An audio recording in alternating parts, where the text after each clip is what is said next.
సనాతన ధర్మానికి ఉన్న చాలా గొప్పతనం ఏమిటో తెలుసా అండి? ఎవడు ఈశ్వరుడికి నమస్కరించాడో, ఎవడు ఈశ్వరుణ్ణి విమర్శిస్తాడో, ఎవడు భగవన్మార్గానికి దూరంగా ఉంటాడో వాడి కొరకు ముందు నమస్కారం చేస్తాడు. ఈశ్వర, వాణ్ణి నీ దారిలోకి తీసుకురా, పాపం దారి తప్పిపోయాడు, పాడైపోతున్నాడు అంటారు తప్ప వాడు మూర్ఖుడు, వాడికి నీ అనుగ్రహాన్ని కటాక్షించద్దు అనరు. ఓ పిల్లవాడు చెట్టు కింద కూర్చున్నాడు, చేతి నిండా బిళ్ళలు పట్టుకున్నాడు. బిళ్ళలంటే చాక్లెట్లు అంటున్నాం ఈ రోజుల్లో. పట్టుకున్నాడు. అలా వెళ్ళిపోతూ ఒక ఆయన కూర్చుని ఎదురుకున్నాను, బాబు నాకు ఒక బిళ్ళ పెట్టవన్నాడు. నావి అన్నాడు వాడు. ఇలా దగ్గరికి పెట్టేసుకున్నాడు, ఒక్క బిళ్ళ ఇవ్వలేదు. ఆయన ఇలా చూసినప్పుడల్లా ఎక్కడ తీసుకుంటాడో అని ఇలా దాచుకున్నాడు. ఆయన లేచి వెళ్ళిపోయాడు. 10 మంది వచ్చారు, అడిగారు, ఆయన ఎవరికి ఇవ్వలేదు. 11 ఆయన వచ్చి కూర్చున్నాడు. ఆయన ఈ పిల్లాడి వంక చూసి ఎంత బాగున్నాడో పిల్లాడు బిళ్ళలు అని ఓ నవ్వు నవ్వాడు.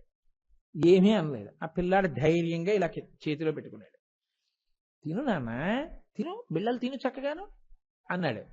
ఇప్పుడు ఆ పిల్లాడు మెల్లిగా లేచి వచ్చి తాత బిళ్ళ తిను, తాత బిళ్ళ తిను, తాత బిళ్ళ తిను అని చేతిలో పెడుతున్నాడు. వద్దమ్మా, నాకొద్దు, నాకొద్దు, నువ్వు తిన్నాన్న, పిల్లలు నువ్వు తినాలి, బిళ్ళలు నాకెందుకు, నువ్వు తిను అన్నాడు. వాడు మీద పడి నోట్లో పెట్టి తాత తిను, తాత తిను, తాత అని నోట్లో పెడుతున్నాడు. నాకు కొంచెం చాలే అని కొరికి ఇచ్చేస్తే కాదు తిను అని ఇంకోటి పెట్టేస్తున్నాడు. ఎవడు కావాలన్నాడో వాడికి ఇవ్వడు, ఎవడు నువ్వు తినన్నాడో వాడికి అన్ని ఇస్తాడు. పిల్లాడు ఎటువంటి వాడో ఈశ్వరుడు అటువంటి వాడు. పరమేశ్వరుడికి ఉన్నటువంటి నామములలో ఒక అద్భుతమైన నామము భవః. భవ అంటారు. అయితే నిజంగా ఈశ్వరుడికి అవన్నీ పేర్లని మీరు అనుకోకూడదు. నేను మొట్టమొదట్లోనే చెప్పాను, ఆయన యొక్క గుణములను, ఆయన యొక్క వైభవాన్ని దృష్టిలో పెట్టుకున్నప్పుడు ఆయనకు వచ్చినటువంటి పేర్లవి గౌణములు అంటారు. అందుకే అలా ఆయన పిలవబడినటువంటి పేర్లలో భవ అన్న నామం సర్వోత్కృష్టమైనటువంటి నామములలో ఒకటి. ఈ భవ నామానికి వ్యాఖ్యానం తెలియడం అంటే జీవితాన్ని దిద్దుకోవడానికి ఒక మార్గాన్ని ఏర్పాటు చేసుకోవడం కుదురుతుంది. అందుకే భవ 2 పెద్ద పెద్ద హద్దులు, ఒక చివరికి ఒకటి, ఒక చివరికి ఒకటి కింద ఉంటుంది. భవ పక్కనే శర్వ నామాన్ని చెప్తారు. భవ అన్న నామమునకు అర్థమేమి అంటే భవంతి ప్రాణినః అస్మాత్ భవః అని.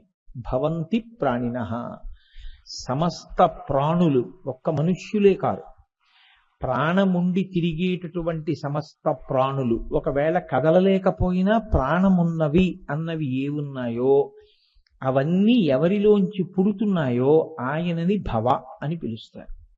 కాబట్టి ఇప్పుడు ఈ పిపీలికాది పర్యంతంలో ఎన్ని ప్రాణులున్నాయి అని మీరు అనుకుంటున్నారో ఆ ప్రాణులన్నీ ఎవరిలోంచి వచ్చాయి, ఆయనలోంచి వచ్చాయి. అయితే ఇప్పుడు దీనివల్ల ప్రయోజనం ఏమిటి, అలా తెలుసుకోవడం వల్ల అని మీకు అనుమానం రావచ్చు. మీరు ఒకటి చూడండి, ఏకోదరుడు అని ఒక మాట ఉంటుంది. ఏకోదరుడు అన్న మాటకు అర్థం ఏంటంటే ఆ జన్మకి అంతే, ఒక్క కడుపులోంచి వచ్చినటువంటి సంబంధం ఉన్నవారు అని. నేను, నా చెల్లెలు, మేమిద్దరం ఏకోదరులం, మా అమ్మగారి కడుపులోంచే బయటకు వచ్చాం. కాబట్టి మా ఇద్దరి అనుబంధం ఒక ప్రత్యేకమైనటువంటి అనుబంధం. అది ఇంకా ఈ శరీరాలు ఉన్నంత వరకు ఆ సంబంధం పోయేది కాదు, అది తెంచుకుంటామంటే తెగేది కాదు. అలా ఎందుకు వచ్చింది అంటే అది నాకు చెల్లెలు. ఏ కారణం చేత చెల్లెలు అంటే మేమిద్దరం ఒక కడుపులోంచి రావడం చేత మేమిద్దరం అన్నా చెల్లెళ్ళం. అది చాలా గొప్ప అనుబంధం. అది నాకు 4 ఏళ్లకు కనపడచ్చు, 5 ఏళ్లకు కనపడచ్చు మా చెల్లి, కానీ నా చెల్లెలు కనపడిన రోజు నాకు పండగే. అలాగే నేను ఎప్పుడో ఒక్కసారి మా చెల్లెలి దగ్గరికి వెళ్ళొచ్చు, రోజు నేను వెళ్ళలేకపోవచ్చు, 2 ఏళ్లకో 3 ఏళ్లకో ఒక్కసారి నా చెల్లెలి దగ్గరికి నేను వెళుతూ ఉంటాను, యథార్థంగా కూడా అంతే. అలా నేను వెళ్ళినప్పుడు మా చెల్లెలికి పెద్ద పండగే. మా చెల్లెలు నాతో మాట్లాడినప్పుడు నాకు ఒక పెద్ద సంతోషం, నా చెల్లెలి కంఠం విన్నప్పుడు నాకు ఒక పెద్ద సంతోషం. ఎందుకలా అంటే ఏకోదరులము కనుక, ఒక కడుపులోంచి వచ్చినటువంటి అనుబంధం. భవ అన్న శబ్దం వల్ల సమస్త ప్రాణులు ఒక పదార్థంలోంచి వస్తే మనందరం ఏమవుతాం? ఆ అనుబంధము చేత మనం ఏమవుతాం? ఉపాధులు ఏవైనా కానివ్వండి, అవి చీమ, దోమ, నల్లె, కుక్క, పందె, పిల్ల విడిచిపెట్టండి, పైన కప్పుకున్నటువంటి తోలు మారిపోతోంది. పైన కప్పుకున్నటువంటి కంబళి ఏదుందో ఆ ఆచ్ఛాదన మారిపోతోంది. కానీ లోపల ఉన్న పదార్థం మాత్రం అంతటా ఒక్కటే ఉంది.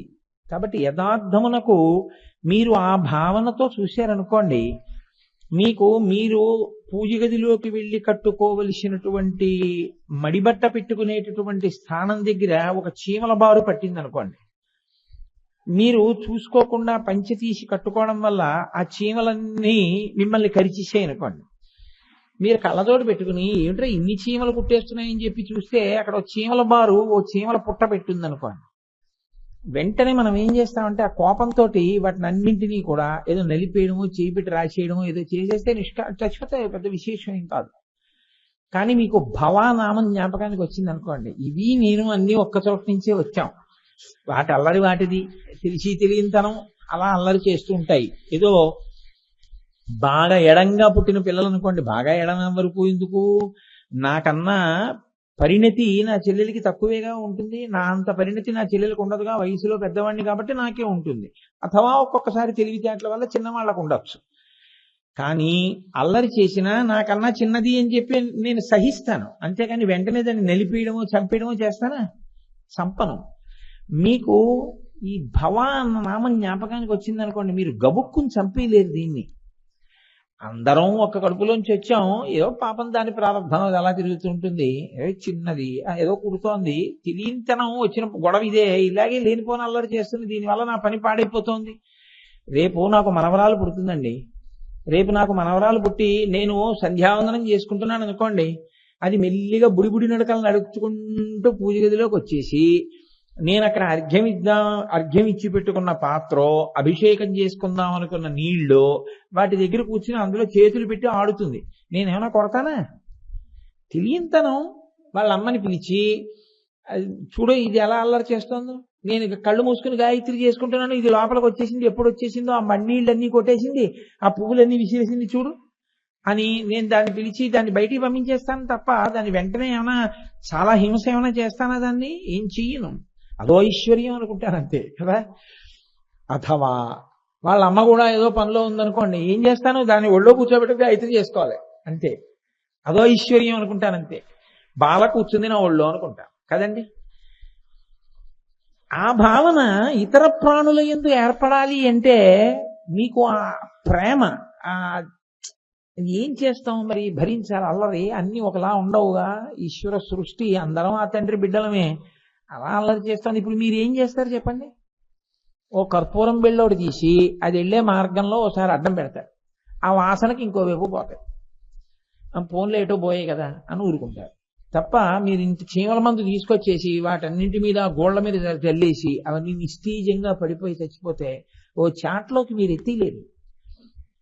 మెల్లమెల్లగా మొదట్లో తప్పలేదు, చంపేశాను అన్న భావన దగ్గర మొదలుపెట్టి మీరు చంపలేని స్థితి వస్తుంది. దేనివల్ల వస్తుందో తెలుసా అండి? మీరు సోదర సమానంగా అన్నిటినీ చూడడం ప్రారంభం అవుతుంది.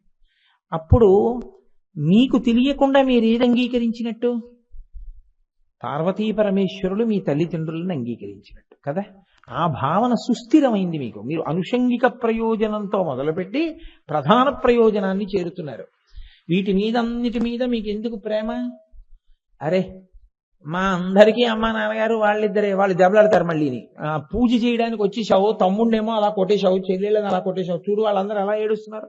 బుద్ధి గడ్డి తిన్నవాడివి, ఏదో ఎందుకు ఉపన్యాసాలు, వాళ్ళకి ఏం తెలుసు, వాళ్ళకేం తెలియదు పాపం, అమాయకులు, ఏదో పంచిలోకి వెళ్ళారు కుట్టారు, ఆ పాటి దానికి అలా చంపేస్తావా అని మిమ్మల్ని శివుడు అడిగాడు అనిపించింది అనుకోండి. మిమ్మల్ని అభిషేకం, నాకు అభిషేకాలు ఎందుకు, నీ తమ్ముళ్ళని చెల్లెళ్ళని ఆ కొట్టడం ఏంటారు నువ్వు అని మీకు అనిపించింది అనుకోండి, మీరు చంపలేరు అప్పుడు. ఇంకా అది ఏం చేస్తుందంటే మిమ్మల్ని పార్వతీ పరమేశ్వరులతో మీకు బిడ్డడి సంబంధాన్ని కల్పిస్తుంది.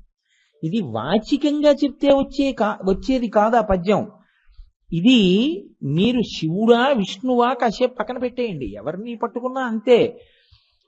కాబట్టి కమలవాసిని మమ్ము నీలమేఘశ్యామ నీవి తండ్రివి మాకు కమలవాసిని మమ్ము కన్న తల్లి, నీ భక్తవరులంత నిజమైన బంధువుల్ నీ కటాక్షమే మాకనేక సుఖము, నీ మీది కీర్తనల్ అఖిల ప్రపంచంబు నీ సహాయమే మాకు నిత్య సుఖము, తోయజాక్ష నీ పాద తులసిదళము రోగములకౌషధము, బ్రహ్మరుద్ర వినుత భూషణ వికాస శ్రీధర్మ పురనివాస దుష్ట సంహార నరసింహ దురిత దూర. అన్నా అదే భావన. అమ్మా అయ్యా అటంచు ఎవ్వరిని నేనన్నన్ శివా నిన్నేను సుమి, నీమది తల్లిదండ్రులటంచు చూడగాబోకు, నాకిమ్మై తల్లియు తండ్రియున్ గురుడు నీవే కాక, సంసార పుంచిమ్మచీకటి కప్పకుండ కనుమా శ్రీకాళహస్తీశ్వర. అందుకే ఈ భావన బాగా పెరిగిపోయిన వాడిని ఏమంటారో తెలుసా అండి? ఋషి అంటారు. ఆయనది ఋషి జీవితం అండి అంటారు. అందుకే ఆశ్రమంలోకి ఓ పాము వస్తుంది అనుకోండి, వాళ్ళు ఏం అలా కొట్టేయరు. ఆయన అలా అటువంటి ఉపాధితో తిరుగుతున్నారు. ఆయన కూడా నేను ఎక్కడి నుంచి వచ్చానో ఆయన అక్కడి నుంచే వచ్చారు. లోపల ఒక జీవుడు ఉన్నాడు, పైన ఇంకొక తోలు కప్పుకున్నారు. ఆ భావనతో చూడడంలో స్థిరపడిపోయిన వాణ్ణి క్రూర ప్రాణులు కూడా అలాగే చూస్తాయి ప్రేమతో. అది ఒక స్థాయిలో, మన స్థాయిలో ఇంకా అనుకరించే ప్రయత్నం చేయకూడదు. దాని యందు బాగా ఊంచుకుంటే మీకు విశ్వమంతటా అదే ప్రేమ మీకు గోచరమవుతుంది. అందుకే సనాతన ధర్మానికి ఉన్న చాలా గొప్పతనం ఏమిటో తెలుసా అండి? ఎవడు ఈశ్వరుడికి నమస్కరించాడో, ఎవడు ఈశ్వరుణ్ణి విమర్శిస్తాడో, ఎవడు భగవన్ మార్గానికి దూరంగా ఉంటాడో వాడి కొరకు ముందు నమస్కారం చేస్తాడు. ఈశ్వర వాణ్ణి నీ దారిలోకి తీసుకురా, పాపం దారి తప్పిపోయాడు పాడైపోతున్నాడు అంటారు తప్ప వాడు మూర్ఖుడు, వాడికి నీ అనుగ్రహాన్ని కటాక్షించద్దు అనరు. ఈ విశాల హృదయం ఎప్పుడొస్తుంది?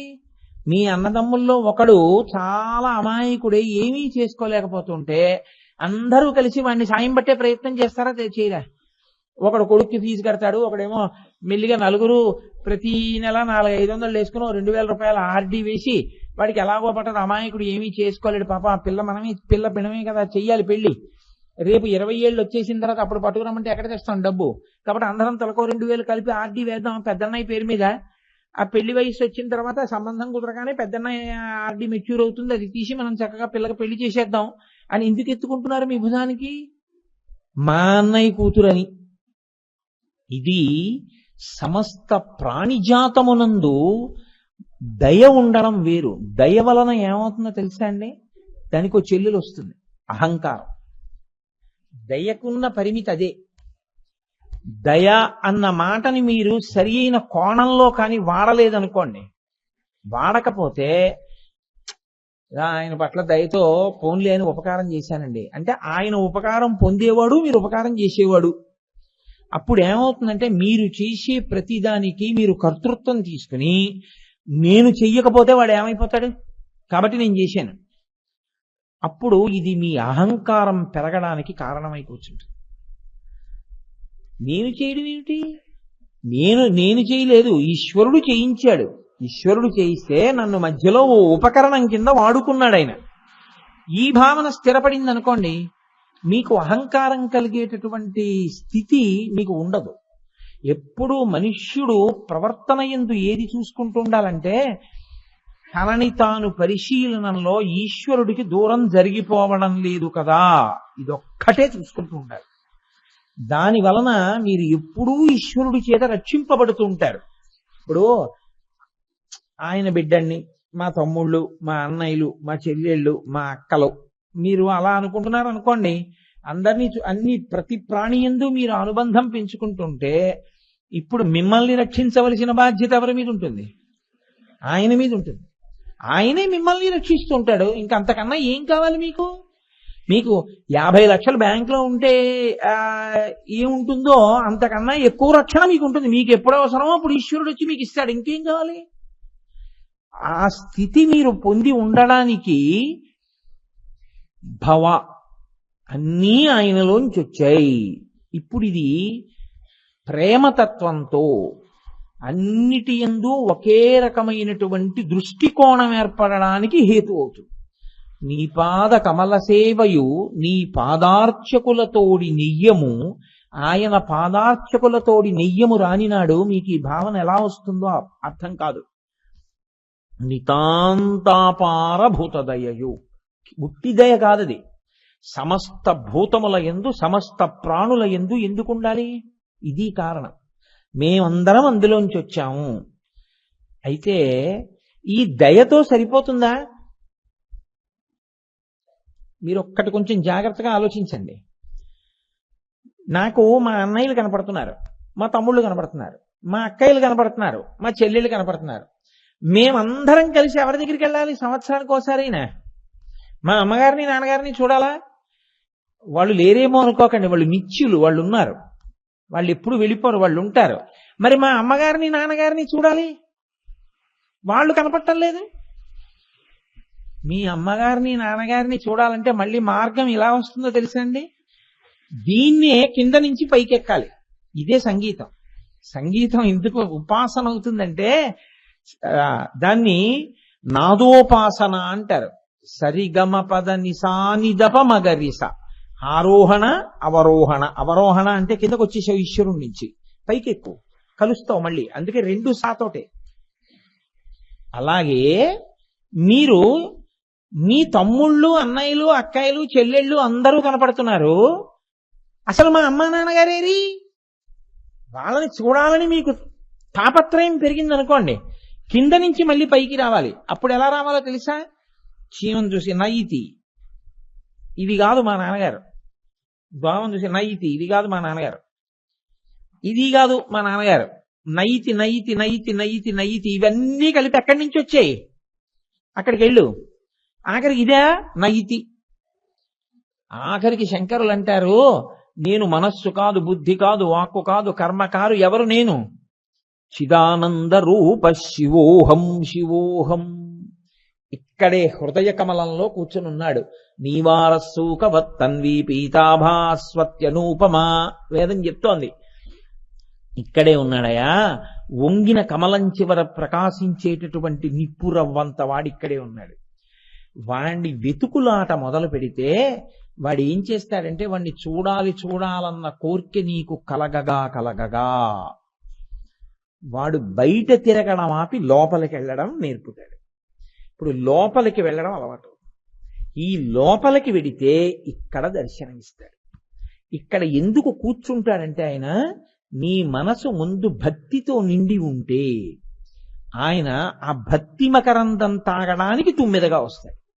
అందుకే రాజీవో అని భృంగీచ్ఛా నటనోత్కట కరిమదగ్రాహీ స్ఫురన్మాధవాహ్లాదో నాదయుతో మహాసితవపౌ పంచీషు నాచాదృత సత్పక్షస్సు మనోవనీషు నపునః సాక్షాన్మదీయే మనో రాజీవే భ్రమరాధిపో విహరతాం శ్రీశైలవాసీ విభు అంటారు శంకర భగవత్పాదులు. రాజీవే భ్రమరాధిపో విహరతాం మనోరాజీవే. మనస్సనే తామర పువ్వు మీద ఆయన ఎప్పుడు తిరుగుతుంది తుమ్మెద? దాని నిండా తేనె ఉంటే, ఏ తేనె లేకపోతే దాని మీదకి తుమ్మెద ఎందుకు వస్తుంది? తామర పువ్వు మీద తుమ్మెద తిరిగింది అంటే కారణం ఏమిటి? ఈ మనసు అనేటటువంటి పద్మంలో భక్తి అనేటటువంటి మకరందం నిండి ఉంటే, భక్తి అన్న మకరందం నిండడానికి ప్రధానమైనటువంటి నామము భావ. ఇప్పుడు ఈ భావన చేత మీకు అందరితో మీకున్న అనుబంధం ఏమో మీకు అర్థమవుతుంది. లేకపోతే వచ్చే పెద్ద ఇబ్బంది ఏమిటో తెలుసా అండి? 3 కింద విడిపోతుంది. ఎప్పుడు ఎలా విడిపోతుందంటే, నాకన్నా తక్కువ వాళ్ళు వాడి దగ్గరికి వెళ్ళి అహంకరిస్తావు. నాతో సమానుడు పెద్ద ఏమిటి లెక్క పెట్టేది?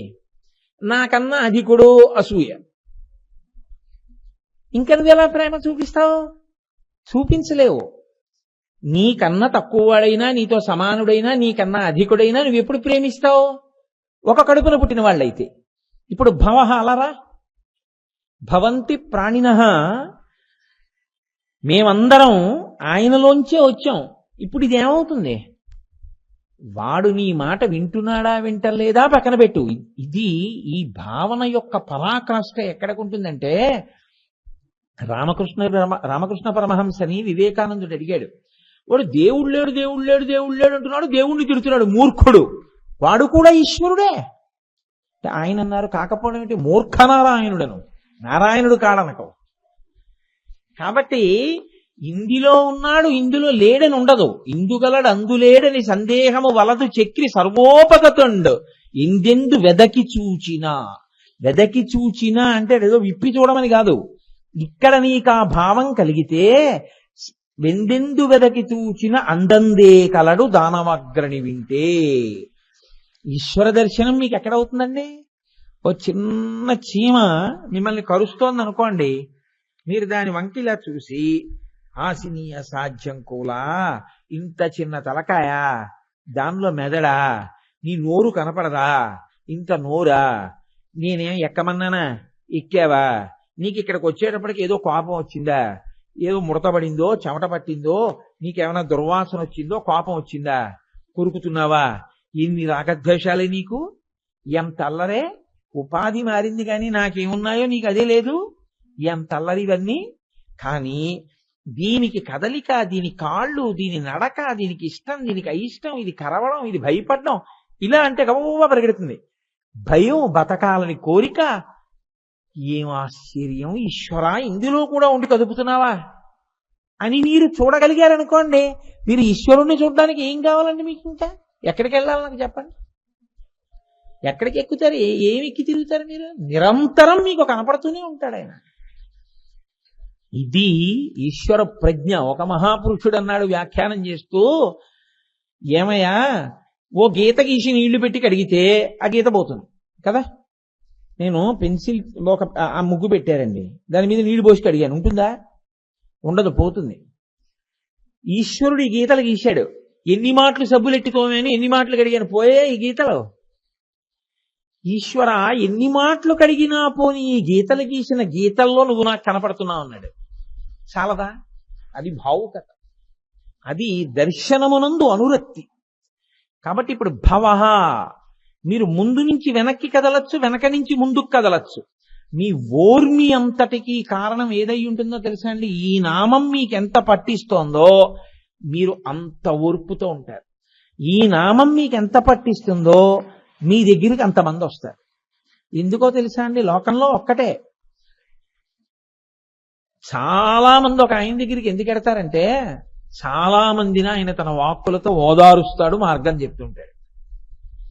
అసలు అలా ఎందుకు చెప్పాలి నేను అని అనుమానం వచ్చింది అనుకోండి, అది చెప్పకుండా ఎలా ఉంటావు? నీ అన్నదమ్ములు, నీ అక్క చెల్లెళ్ళును అందరం ఒక కడుపున పుట్టిన వాళ్ళం పాడైపోతే ఎలాగా?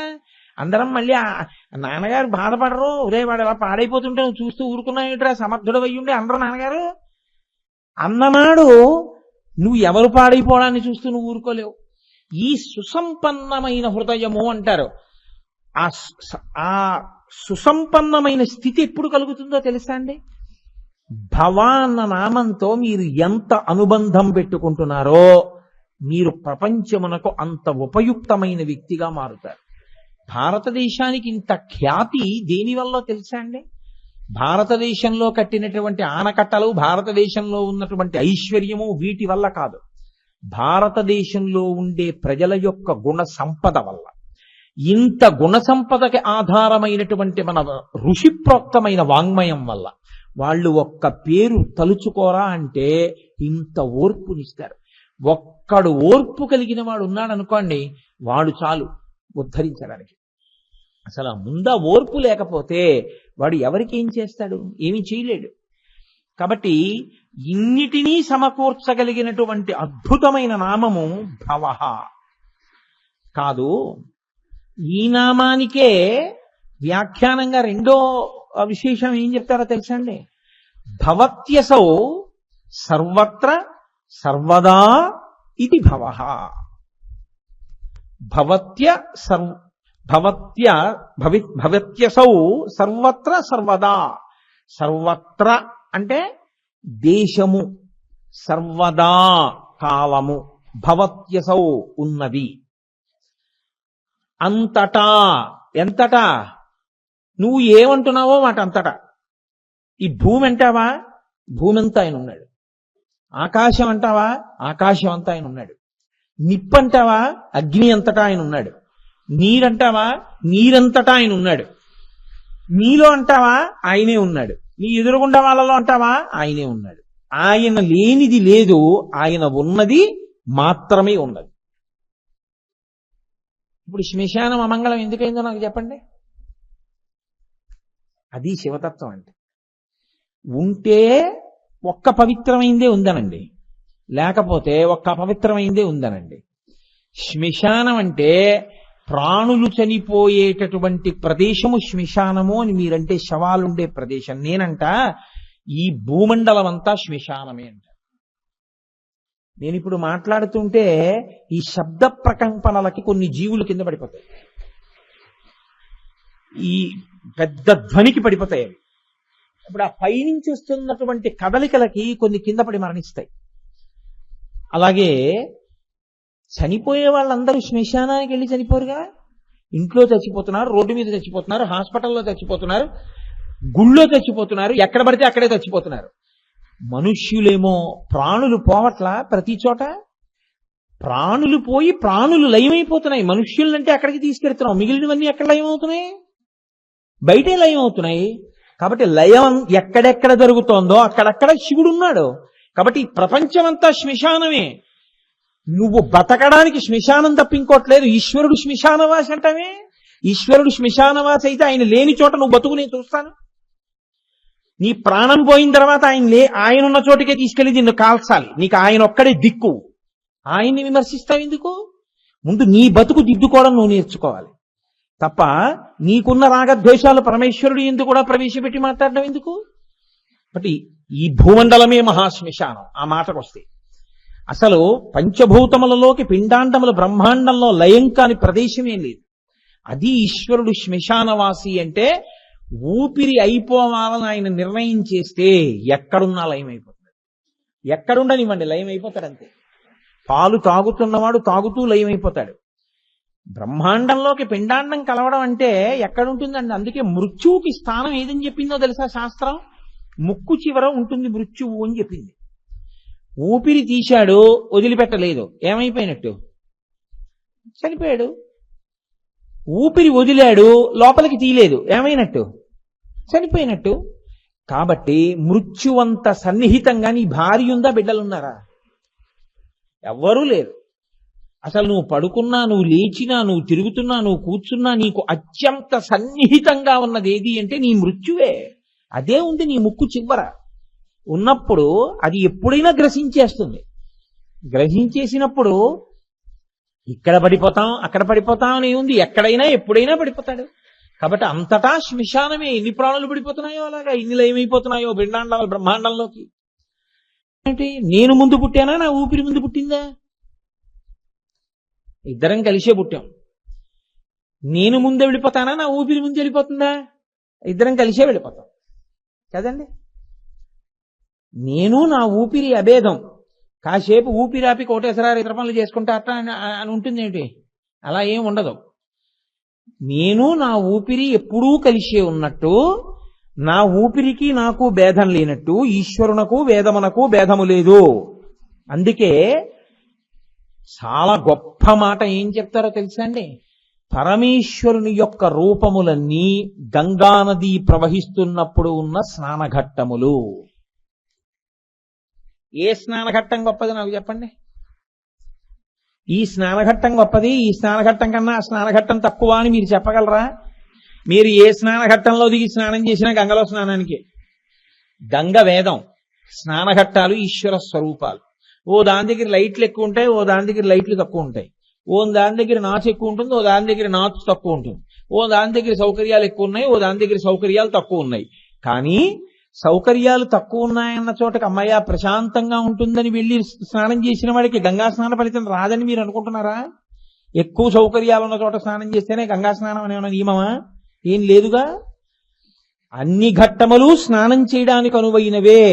అన్ని ఈశ్వర స్వరూపములు ఒక్కటే. అన్నీ నిన్ను గంగలో మొలక వేయిస్తాయి. అలా అన్నీ నీ పాపములు పోగొట్టి అన్నీ నిన్ను తనలో చేర్చుకోవడానికి వచ్చినటువంటి ఈశ్వరుని యొక్క రూపములే. ఒక రూపముతో భేదమున్నది కాదు. కాబట్టి వేదము అనాది, ఈశ్వరుడు అనాది. ఈ రెండిటికి కాల నిర్ణయము లేదు. ఫలానా అప్పుడు ప్రారంభమయ్యాడు ఈశ్వరుడు, లేదు సనాతన ధర్మంలో. వేదము ఫలానా అప్పుడు చెప్పబడింది, లేదు సనాతన ధర్మంలో. రెండు ఎప్పుడున్నాయి? సృష్టి మొదలని నువ్వు ఎప్పుడన్నావో దానికన్నా ముందున్నాయి. ఈశ్వరుడు ఎంతున్నాడు? అత్యతిష్ట దశాంగుళం. ఈ బ్రహ్మాండాలన్నీ ఎంతున్నాయని నువ్వు అంటున్నావో దానికన్నా 10 అంగుళాల పై వరకు ఉన్నాడు. కాబట్టి భవత్యసౌ సర్వత్రా సర్వదా, అంతటా ఉన్నాడు, అన్ని కాలములలో ఉన్నాడు. అంతటా అన్ని కాలములలో ఉన్నది ఆయన ఒక్కడే, ఆయన తప్ప వేరొకటి లేదు. ఆయనే ఉన్నాడు. ఆయనే ఉంటే పరమాత్మ, మరి ఆయన మాకెందుకు కనపట్టలేదు అంటే, ఆయనే ఉండి ఆయనగా కనపడకుండా ఇంకోటిగా కనపడేటట్టు చేయడం వల్లే నువ్వు మళ్ళీ మళ్ళీ పుడతావు. అదే మాయా. ఇది ఎంత చమత్కారంగా ఉంటుందో తెలుసా అండి? మాయ ఉన్నదా అంటే ఉన్నది, జ్ఞానికి మాయ లేదు. కాబట్టి ఉన్నదా లేనిదా? ఉండి లేనిది లేక ఉన్నది, అది మాయ. చాలా చమత్కారంగా ఉంటుంది మాయ యొక్క పరిస్థితి. ఎందుకో తెలుసా అండి? దాన్ని వివరించడానికి నేను ఎప్పుడూ ఎంచుకునే ఉపమానం ఒకటే. రామకృష్ణ పరమహంస అద్భుతమైన మాట చెప్తారు. అసలు నిజంగా మాయా అన్న మాటకి నిర్వచనం ఏమిటో తెలుసా అండి? నామరూపములే మాయా. మీరు బాగా పరిశీలన చేయండి. నామము రూపము ఈ రెండిటిని మాయా అంటారు. ఎందుకో తెలుసా అండి? ఓ బంగారం ముద్ద ఉందండి, ఇప్పుడు నేను దాన్ని చూపించి మీకు ఇది ఏమిటండి అని అడిగాను అనుకోండి, మీరేమంటారు? బంగారం అండి అంటారు. ఇప్పుడు నేను ఆ బంగారాన్ని ఓ 8 గాజులు చేయించాను, ఇవి ఏమిటండి అని అడిగాను, మీరేమంటారు? గాజులండి అంటారు. అవి గాజులా బంగారమా? అది బంగారం సత్యం. గాజులు రూపము నామము గుండ్రంగా చేతికి వేసుకునేటట్టున్నాయి కాబట్టి గాజు దానికో పేరు. అది వడ్డాణం అంటే మీరు ఒప్పుకోరుగా. వడ్డాణం అంటే మళ్ళీ వేరంటే నడువుకు పెట్టుకునేది అంటారు. గాజు ఒక రూపము, ఒక నామము. నామరూపములు కనపడి నామరూపముల వెనుక దాగి ఉన్నటువంటి సత్యమైన పదార్థము ఎరుకలోకి రాకపోతే మాయా. అందుకే బంగారం కొట్లో కొనుక్కునే వాళ్ళందరూ నామరూపాలు చూస్తారు. బంగారం అమ్మేవాడు ఒక్కడు మాత్రం దానిలో ఉన్న బంగారం బరువు చూస్తాడు. ఆయన సత్యం ఒకటే చూస్తాడు. ఆయనకి నామరూపాలతో సంబంధం లేదు. నువ్వు గొలుసు కొన్నావా, గాజు కొన్నావా, ఉంగరం కొన్నావా, వడ్డాణం కొన్నావా, ఆయనకు అనవసరం. ఆయన గాలి కూడా వేయకుండా సున్నితపుత్రాసులో పెట్టి గాజు తలుపులు వేసేసి నొక్కి చూసి మిల్లీగ్రాముల వరకు లెక్క కట్టి, అది చేయడంలో బహుశా ఎగిరిపోయిన తొనకల్ని కూడా తరుగుగా లెక్క కట్టి, దాన్ని చేయడానికి మజూరీ లెక్క కట్టి నీ దగ్గర డబ్బుచ్చుకుంటాడు. తప్ప ఎంత పొడుగుందో కొలిచి లెక్కపుచ్చుకుంటాడు ఏంటి? ఆయన దానిలో బంగారం చూస్తాడు, నువ్వు దాన్ని చూస్తావు. నే గాజులు కొనుక్కున్నానని అంటే ఆయన అంటాడు, ఇవాళ ఓ కేజీ బంగారం అమ్మాను రా అంటాడు. ఆయన అంతేగాని ఇన్ని గాజులు అమ్మాను, ఇన్ని ఉంగరాలు అమ్మాను, ఇన్ని జోకాలు అమ్మాను అంటావు. ఇంత బంగారం అమ్మానంటే మనం 3 గాజులు కొనుక్కున్నానంటాం. నామరూపములు మనం చూస్తాం. దానికి అసలు దేనిలోంచి వచ్చిందో అది సత్య వస్తువు. ఆ సత్య వస్తువు దర్శనమైతే నామరూపాలు ఉండవు. ఇంకా బంగారమే, చెవిపోగులు బంగారం, కంకణాలు బంగారం, కేయూరాలు బంగారం, వడ్డాణం బంగారం, ఉన్నది బంగారమే. దీన్నే దంతిదారువు అంటారు. దంతిదారువు. తండ్రి కొయ్యతో చేయబడిన ఏనుగుని తీసుకొచ్చి కొడుక్కిచ్చాడు. కొడుకు నాన్నగారండి నాన్నగారండి ఏనుగు ఎంత బాగుందో నాన్నగారండి అన్నాడు. తండ్రి అన్నాడు, అది కొయ్యరా అన్నాడు. దారు వికారం రా, అది కొయ్యని చెక్కారు అలాగా అన్నాడు.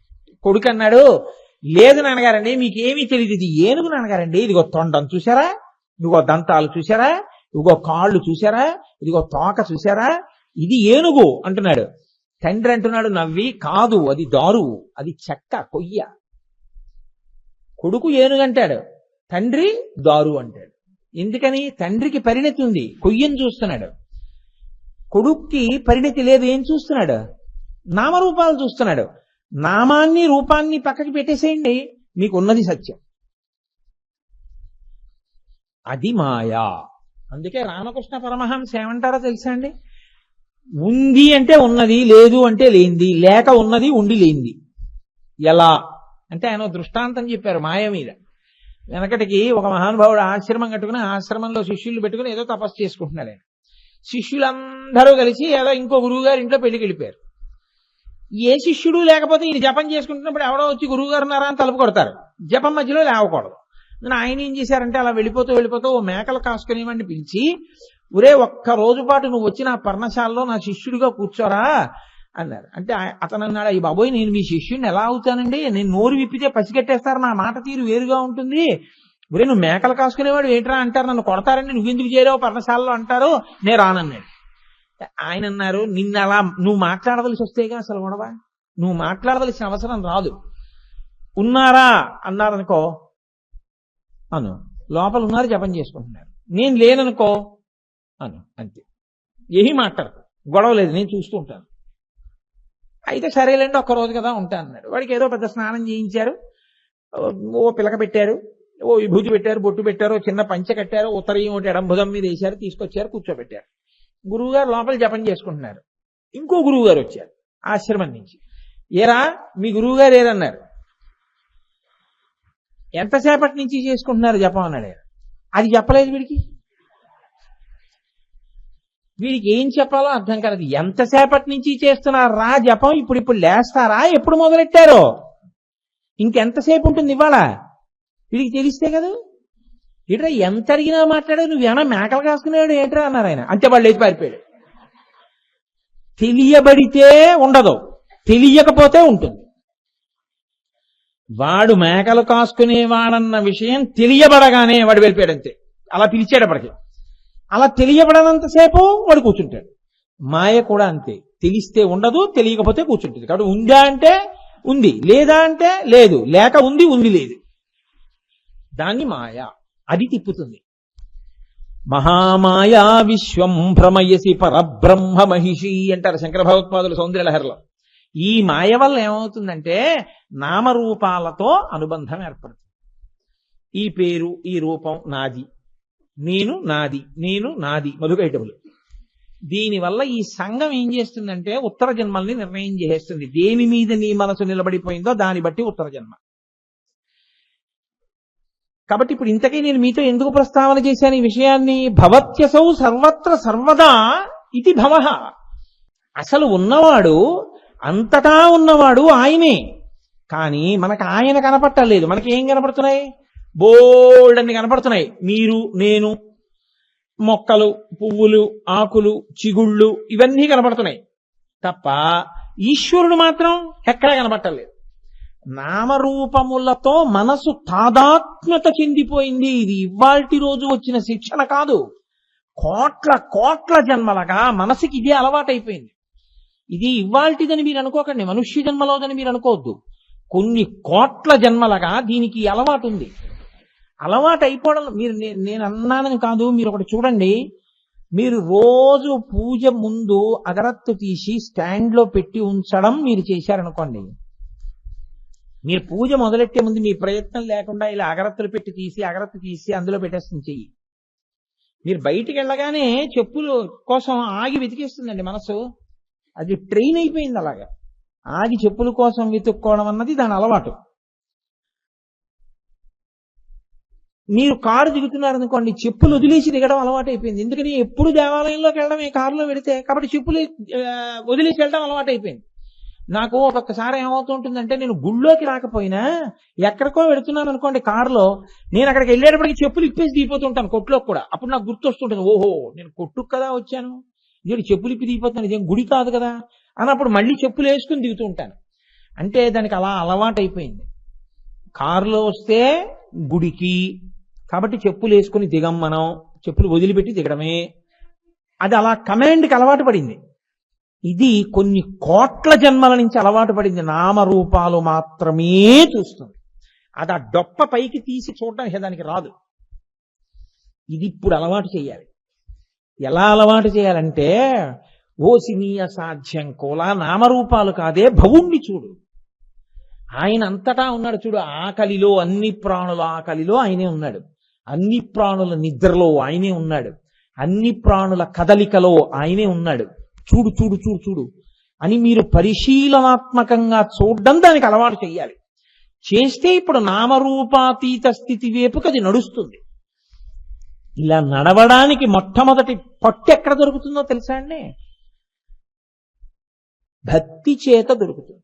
భక్తి చేత దొరకకపోతే దానికి ఉన్న లక్షణం మీకు చెప్పాను కదా, అది ఎప్పుడు పై పై వాటిని మాత్రమే చూస్తుంది. నాకు ఇవాళ ఎందుకో రామకృష్ణ పరమహంస ఎక్కువ జ్ఞాపకానికి వస్తున్నారు. మహానుభావుడు, అమృత భాండం ఆయన జ్ఞాపకం రావడం. ఆయన ఒక మాట చెప్పేవారు. వెనకటకు ఒక ఆయన గడ్డి కోసుకోవడానికి అడవిలోకి వెళ్ళి బయటికి వచ్చి, నేను ఒక ఆశ్చర్యకరమైనటువంటి జంతువుని చూశాను చెట్టు మీద. అడవిలోకి వెళ్ళగానే కనపడే మొదటి రావి చెట్టు మీదే ఉంది అది. ఆ చెట్టు మీద ఉన్న జంతువు మెరిసిపోతోంది. శ్రీమన్నారాయణుడు కట్టుకునే పీతాంబరంలా ఉంది, అంత పచ్చగా ఉంది.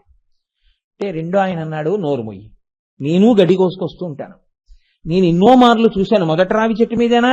అవును. దాని కింద కొండ ఉంటుంది, నీళ్లు తాగుతాం, అక్కడేనా? అవును. అక్కడ ఎప్పుడూ ఒక ఆయన కూర్చుని ఉంటాడు, అక్కడేనా? అవును. ఆ చెట్టు మీద ఉండే జంతువు ఆకుపచ్చగా ఉంటుంది, అది పసుపు పచ్చ కాదు. నీ మోహన్ నువ్వేం చూసావు అంటే మూడో ఆయన అన్నాడు, నీది తప్పే, ఎర్రగా ఉంటుంది అది, నేను ఎన్నో మాటలు చూశాను. ఇలా 6 చేరారు, 6 రంగులు చెప్పారు. అందరూ కలిసి నిర్ధారించుకుందామని అడవిలోకి వెళ్ళి చెట్టు కిందకి వెళ్ళారు.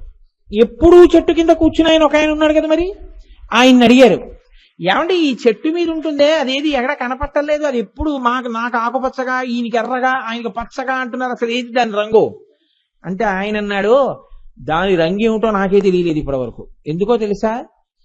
అది ఎప్పటికప్పుడు రంగులు మారుస్తూ ఉంటుంది. కాసేపు ఆకుపచ్చగా ఉంటుంది, కాసేపు ఎర్రగా ఉంటుంది, కాసేపు పచ్చగా ఉంటుంది, కాసేపు నల్లగా ఉంటుంది, కాసేపు ఊదా రంగులోకి ఎడుతుంది, కాసేపు బూడిద రంగులోకి ఎడుతుంది. అది రంగులు మారుస్తూ ఉంటుంది ఎప్పుడు. దాన్ని ఓసరవిల్లి అంటారు. రంగులు మారుస్తుంది కాబట్టే దాని పేరు ఓసరవిల్లి. కాబట్టి దానికి ఒక రంగు లేదు, నువ్వు అనుకుంటున్నావు. అది చూపించిన రంగేదో, ఆ రంగు నీకు బాగా ఏ రంగు నచ్చితే ఆ రంగు దాని రంగు నువ్వు అనుకుంటున్నావు, కానీ అసలు దానికి రంగు లేదని నీకు తెలియలేదన్నాడు. నువ్వు పట్టుకున్న ఈశ్వర రూపాల పట్ల భ్రాంతితో ఇదే ఈశ్వరుడు అని అనుకోవడం కూడా అలాగే ఉంటుంది. అసలు ఈశ్వరుడికి రంగు లేదు, రూపము లేదు. ఈశ్వరుడి యొక్క రూపాలన్నీ కలిపి ఓసరవిల్లి, దానికి రంగే లేదు, దానికి అసలు రూపమే లేదు. నీ కోసం ఎన్ని రూపాలుగానైనా కనపడతాడు ఆయన. ఇది ఎవరికి తెలిసింది? ఓసారి వచ్చి చూసి వెళ్ళేవాడికి తెలియదు, చెట్టు కిందే కూర్చున్నవాడికి తెలిసింది. చెట్టు కిందే కూర్చున్నవాడంటే ఏమిటో తెలుసా అండి? చెట్టు మొదట కూర్చున్నవాడు. చెట్టు మొదట కూర్చున్నవాడంటే చెట్టు పాదాల దగ్గర కూర్చున్నవాడు. నమో వృక్షేభ్యో. సంతతము ఈశ్వరుడి గురించి చింతన చేసేటటువంటి వాడికి ఈశ్వరుడు ప్రచోదనం చేస్తాడు. నర్తకుని భంగి పెక్కకు మూర్తులతో ఎవ్వడాడు అంటారు పోతన గారు. ఆయనే కృష్ణుడి వేషం వేసుకుని కాసేపు నర్తించాడు, ఆయనే కాసేపు సాత్యకి వేషం వేశాడు, ఆయనే కాసేపు ధృతరాష్ట్రుడి వేషం వేశాడు. ఆయన ధృతరాష్ట్రుడా, ఆయన కృష్ణుడా, ఆయన సాత్యక? ఆయన మూడు కాదు, ఆయన నటుడు. ఈశ్వరుడు కూడా అంతే. ఇది ఎవరికి తెలుస్తుందంటే చెట్టు కింద కూర్చున్న వాడికి తెలుస్తుంది. అంటే భక్తితో బాగా పట్టుకోవడానికి కూర్చున్నవాడు. భక్తితో బాగా పట్టుకోవడానికి కూర్చున్నవాడన్న మాటని మీరు ఎలా స్వీకరించవలసి ఉంటుందో తెలుసా అండి? ఆయన్ని చూడడం కోసమే, ఆయన్ని సేవించడం కోసమే, ఆయనని స్తోత్రం చేయడం కోసమే. ఏ ప్రతిఫలాపేక్ష లేదు. అలా చూడడం, అలా స్తోత్రం చేయడం, అలా పూజించడం అలవాటైన వాడి వెనక ఆయన వెంటబడతాడు, నువ్వు ఇది పుచ్చుకో అని. అందుకే రామకృష్ణ పరమహంస ఒక ఉపమానం చెప్తారు. నేను చెప్తున్నా ఇవాళంతా ఆ వరవల్లోకి వెళ్ళిపోతుంది ఏమిటో ఉపన్యాసం. ఆయన స్ఫురణలోకి వస్తున్నారు. ఆయన ఒక మాట చెప్పారు. ఓ పిల్లవాడు చెట్టు కింద కూర్చున్నాడు, చేతి నిండా బిళ్ళలు పట్టుకున్నాడు. బిళ్ళలంటే చాక్లెట్లు అంటున్నాం ఈ రోజుల్లో. పట్టుకున్నాడు. అలా వెళ్ళిపోతూ ఒక ఆయన కూర్చుని ఎదుర్కొన్నాను, బాబు నాకు బిళ్ళ పెట్టవన్నాడు. నావి అన్నాడు వాడు. ఇలా దగ్గరికి పెట్టేసుకున్నాడు, ఒక్క బిళ్ళ ఇవ్వలేదు. ఆయన ఇలా చూసినప్పుడల్లా ఎక్కడ తీసుకుంటాడో అని ఇలా దాచుకున్నాడు. ఆయన లేచి వెళ్ళిపోయాడు. 10 మంది వచ్చారు, అడిగారు, ఆయన ఎవరికి ఇవ్వలేదు. 11 ఆయన వచ్చి కూర్చున్నాడు. ఆయన ఈ పిల్లాడి వంక చూసి ఎంత బాగున్నాడో పిల్లాడు బిళ్ళలు అని ఓ నవ్వు నవ్వాడు. ఏమీ అనలేదు. ఆ పిల్లాడు ధైర్యంగా ఇలా చేతిలో పెట్టుకున్నాడు. తిను నాన్న, తిను, బిళ్ళలు తిను చక్కగాను అన్నాడు. ఇప్పుడు ఆ పిల్లాడు మెల్లిగా లేచి వచ్చి తాత బిళ్ళ తిను, తాత బిళ్ళ తిను, తాత బిళ్ళ తిను అని చేతిలో పెడుతున్నాడు. వద్దమ్మా, నాకొద్దు, నువ్వు తిన్నా, పిల్లలు నువ్వు తినాలి, బిళ్ళలు నాకెందుకు, నువ్వు తిను అన్నాడు. వాడు మీద పడి నోట్లో పెట్టి తాత తిను తాత అని నోట్లో పెడుతున్నాడు. నాకు కొంచెం చాలే అని కొరికి ఇచ్చేస్తే, కాదు తిను అని ఇంకోటి ఇంకోటి పెట్టేస్తున్నాడు.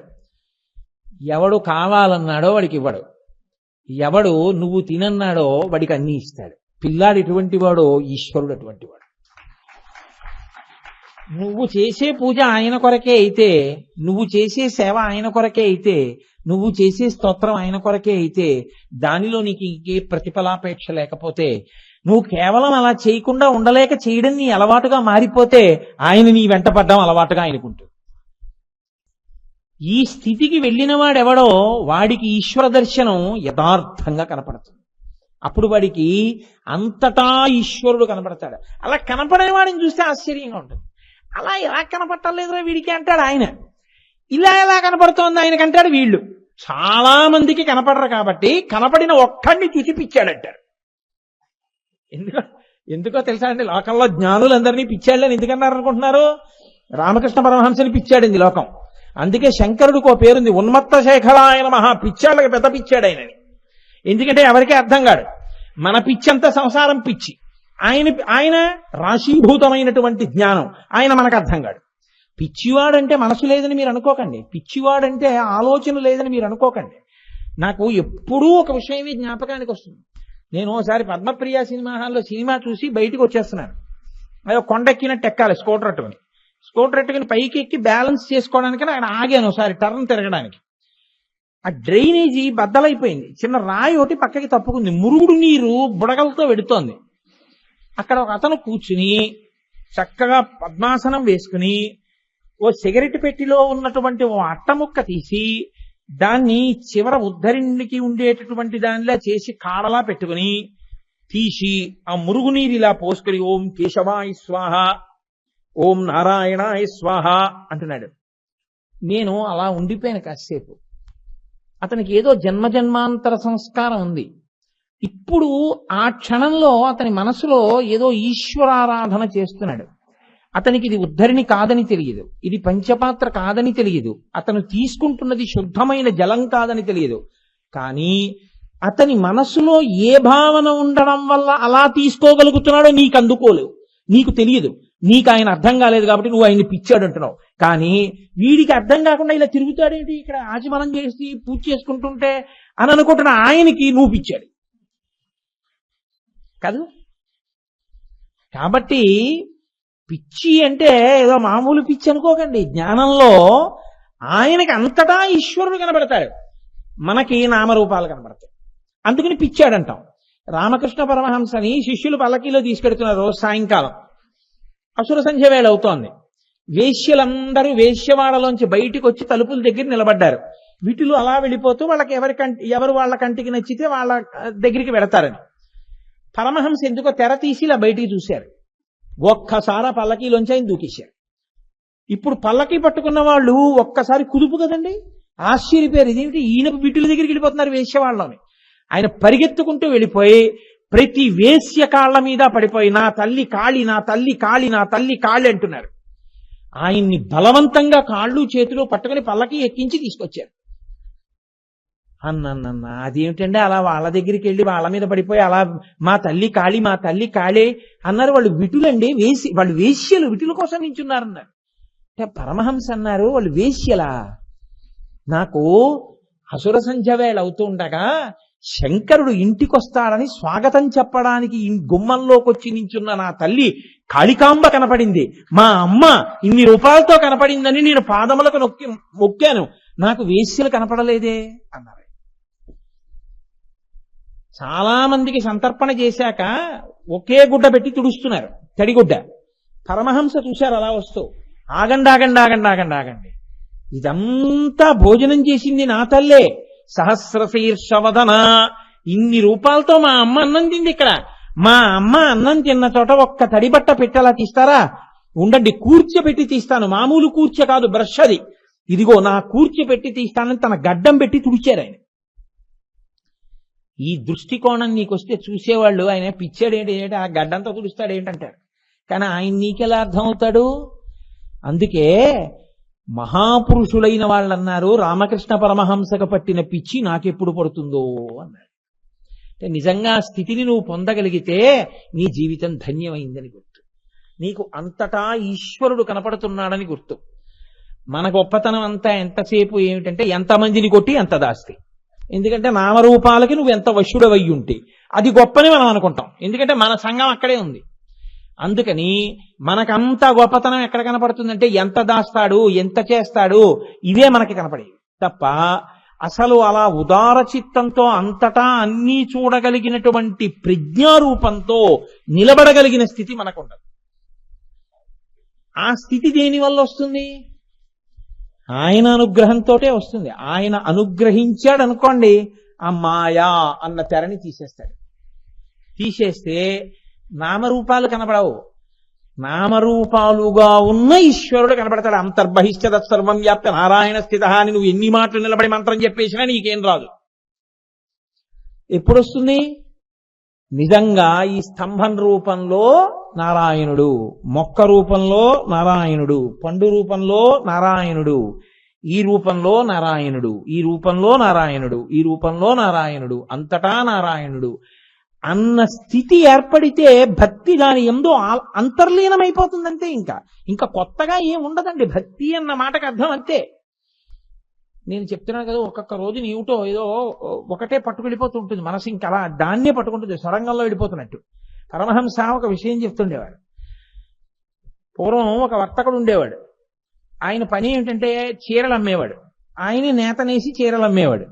ఎవరైనా వచ్చి చీర ఎంత అని అడిగారు అనుకోండి, అయ్యా ఇది తయారు చేయడానికి నేను తీసుకొచ్చిన ఇందులో వాడబడినటువంటి దారం 6 అణాలు, నేను ఇచ్చిన కూలి 2 అణాలు, నేను వేసుకున్న లాభం 2 అణాలు, ఈ చీర 10 అణాలు, మీరు తీసుకుంటే నాకు 2 అణాలు వస్తుంది, మీరు తగ్గించేయమంటే 2 అణాలు తగ్గించేస్తాను, నాకు ఏ నష్టం రాకుండా ఉండాలంటే.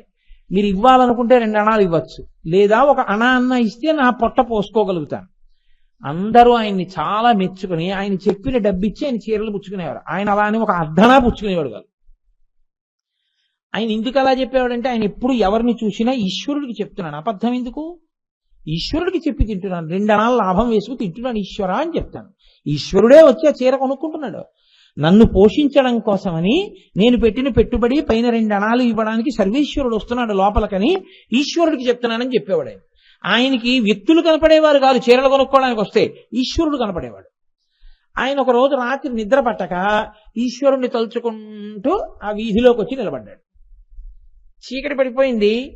రాజుగారి కోటలో దొంగతనం చేసి దొంగలు అలా వెళ్ళిపోతూ, చాలా బరువు ఉందిరా ఎత్తుకొచ్చిందంతాను, గోడలు జారిపోతున్నాయి, ఆ గోడలు ఎక్కాం, గొంతులు ఎక్కాం, మోసేవాడు ఎవడైనా ఉంటే బాగుండు అనుకుంటే ఈయన కనబడ్డాడు. ఏమయ్యా నువ్వు మోస్తావా ఈ సామాను కొంచెం అన్నారు. ఈశ్వరుని ఆదేశం అదైతే అంతకన్నా కావలసింది ఏముంది, మీకు ఉపకారం చేయగలిగితే అలాగే మోస్తానన్నాడు. తల మీద పెట్టుకున్నాడు, తీసుకెళ్తున్నాడు. వాళ్ళు ఏదో మాట్లాడుకుంటున్నారు, వాళ్ళు వెళ్తున్నారు. ఈలోగా ఈలలు వినపడ్డాయి, రక్షక భటులు వచ్చారు. దొంగలకు భయం కదండి, వాళ్ళు పారిపోయారు. ఈయన ఎందుకు పారిపోతాడు, ఈయన అలాగే నించున్నాడు. రక్షక భటులు వచ్చి ఏమిట్రా నీ తల మీదని మూట విప్పారు. రాజుగారి సొత్తు. ఈయన్ని తీసుకెళ్లి ఖైదులో పారేశారు. మర్నాడు పొద్దున్న న్యాయమూర్తి దగ్గరికి తీసుకెళ్లి నిలబెట్టారు. ఆయన నిర్భయంగా నిలబడ్డాడు. ఏమయ్యా ఎక్కడిది నీకు ఈ సొత్తు?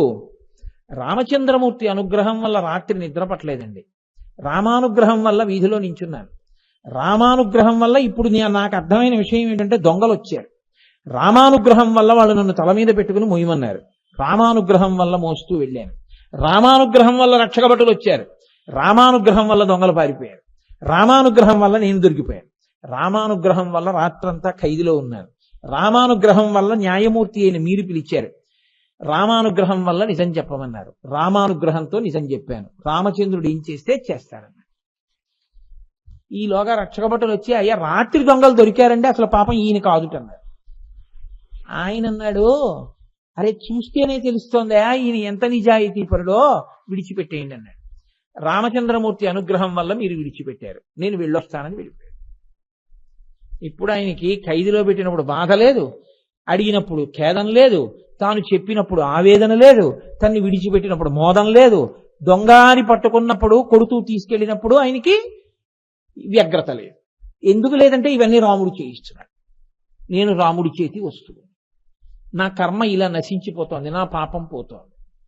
ఇప్పుడు ఆయనకి అంతటా రాముడే కనపడుతున్నాడు. ఇది భక్తి పండిపోతే జ్ఞానంగా మారిపోవడం. ఇది ఎలా పండుతుంది అంటే భక్తి వలన మాత్రమే పండుతుంది. భక్తి పండకపోతే ఒక్కనాటికి మీకు భవనామము సాక్షాత్కారమునకు రాదు. మీకు ఈశ్వరుల్లోనూ భేదాలు కనబడి మనుష్యుల్లోనూ భేదాలు కనబడి ఎప్పుడూ నామరూపాలు కనబడిన వాడికి భవనామం ఏమర్థం అవుతుందండి? ఇంకా మాయే ఉంటుంది వాడికి అంతే. ఎరుకమాలిన వారు బహువిధంబుల నిన్ను పేరుకొండ్రు అంటారు పోతన గారు. ఎరుక లేకపోతే వాడికి ఈశ్వరుడు కూడా చాలా రకాలుగా ఉన్నారంటాడు తప్ప ఒక్కడేనండి ఈశ్వరుడు ఇన్ని మూర్తులుగా ఉన్నవాడని వాడు అనలేడు అంటారు పోతన గారు.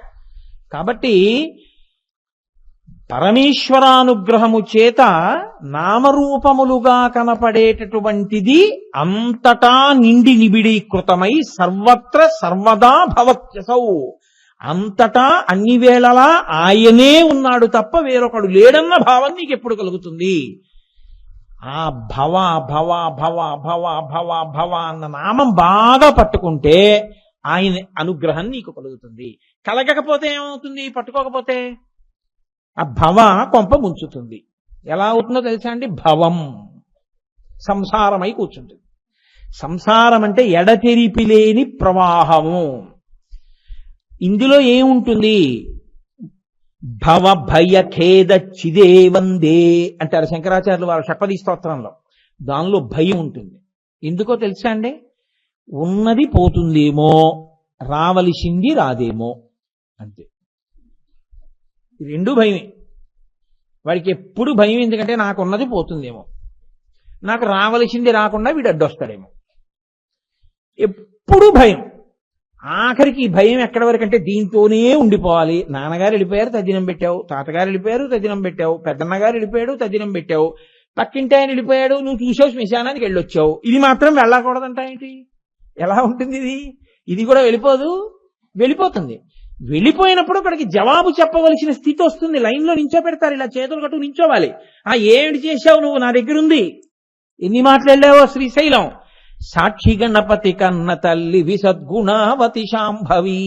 వచ్చాడమ్మా, వీడు వచ్చాడు, శ్రీశైలం వచ్చాడమ్మా, 2-3 మాటలు వచ్చాడు పాపం అనడానికి. ఎప్పుడన్నా వెళ్ళావా? వెడితే 100 రూపాయలు అయిపోతాయని బెంగ నీకు. నువ్వు ఎప్పుడు వెళ్తావు? నీ వెంట వచ్చాయా?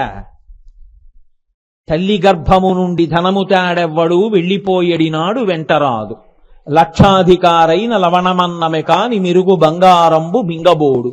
పొందుగా మరుగైన భూమి లోపల పెట్టి దాన ధర్మము లేక దాచి దాచి తుదకు దొంగలకిత్తురో దొరలకౌను. తేనె జుంటీగలియవా తెరువరులకు భూషణ వికాస శ్రీధర్మపుర నివాస దుష్ట సంహార నరసింహ దురిత దూర. మీరు చూడండి, కోట్లుంటాయి కొంతమందికి. కడుపు నిండా అన్నం తిండో సంతోషంగా సుఖాన్ని, తనకి కావలసిన సుఖాన్ని కూడా తాను అనుభవించాడు. అంటే గత జన్మలలో రుణపడి ఉన్నాడు ఎవరికో, వాళ్ళ కోసం సంపాదిస్తున్నాడు. ఈ శరీరం ఇలా పడిపోగానే వాళ్ళు భాగిస్తారు. 2 పెట్టో 3 పెట్టో 4 పెట్టో భాగిస్తారు.